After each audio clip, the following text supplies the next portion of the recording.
व्हिडिओला लाईक करा आणि सबस्क्राईब करा. अशा प्रकारे कधी गाजरचा हलवा ट्राय केलाय? चला बघूया.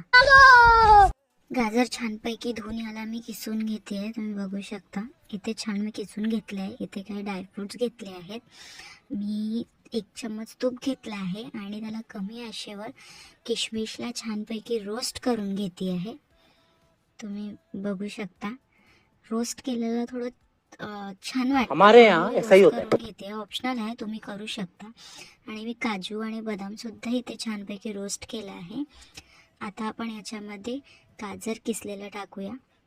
किसलेलं गाजर थोड्या वेळ 4-5 मिनटं छानपैकी परतवून घ्या. तुपामध्ये छानपैकी फिरवून घ्या आणि मग त्याच्यावर झाकण ठेवून त्याला 15 ते 20 मिनटं होऊ द्या. आता तुम्ही बघू शकता आपला गाजर छान झालं तर त्याच्यामध्ये 1 वाटी साखर टाकते आहे.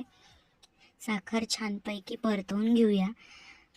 साखर छानपैकी परतली की त्याच्यामध्ये आपण 1 वाटी दूध टाकूया. 1 वाटी दूध टाकून सुद्धा त्याला छानपैकी फिरवून घ्या. दूध थोडं मिक्स झालं की मग त्याच्यामध्ये ड्रायफ्रूट्स आपण जे केले होते, आपण रोस्ट केलेले ड्रायफ्रूट्स टाकून घेऊया.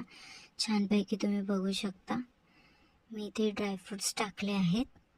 आता मी याला छानपैकी परतवून घेणार आहे 15 ते 20 मिनटं. याला आता आपण थोडा वेळ आणखी ठेवूया. त्यामुळे काय होईल की आपले जे ड्रायफ्रूट्स आहेत ते सुद्धा छानपैकी मिक्स होऊन जातील. बघू शकता आता आपला गाजरचा हलवा छानपैकी रेडी झाला. याच्यामध्ये मी आता खोबरं किस टाकून थोडं याला परतवून घेते आहे. खोबरं किस ऑप्शनल आहे, तुम्हाला आवडत असेल तर तुम्ही टाकू शकता. बघू शकता किती छान आपला हलवा असा तयार झाला आहे. तुम्ही एकदा नक्की बनवून बघा आणि मला नक्की सांगा की तुम्हाला कसा वाटला. आणि चॅनलला सबस्क्राईब करा आणि लाईक करा. थँक्यू.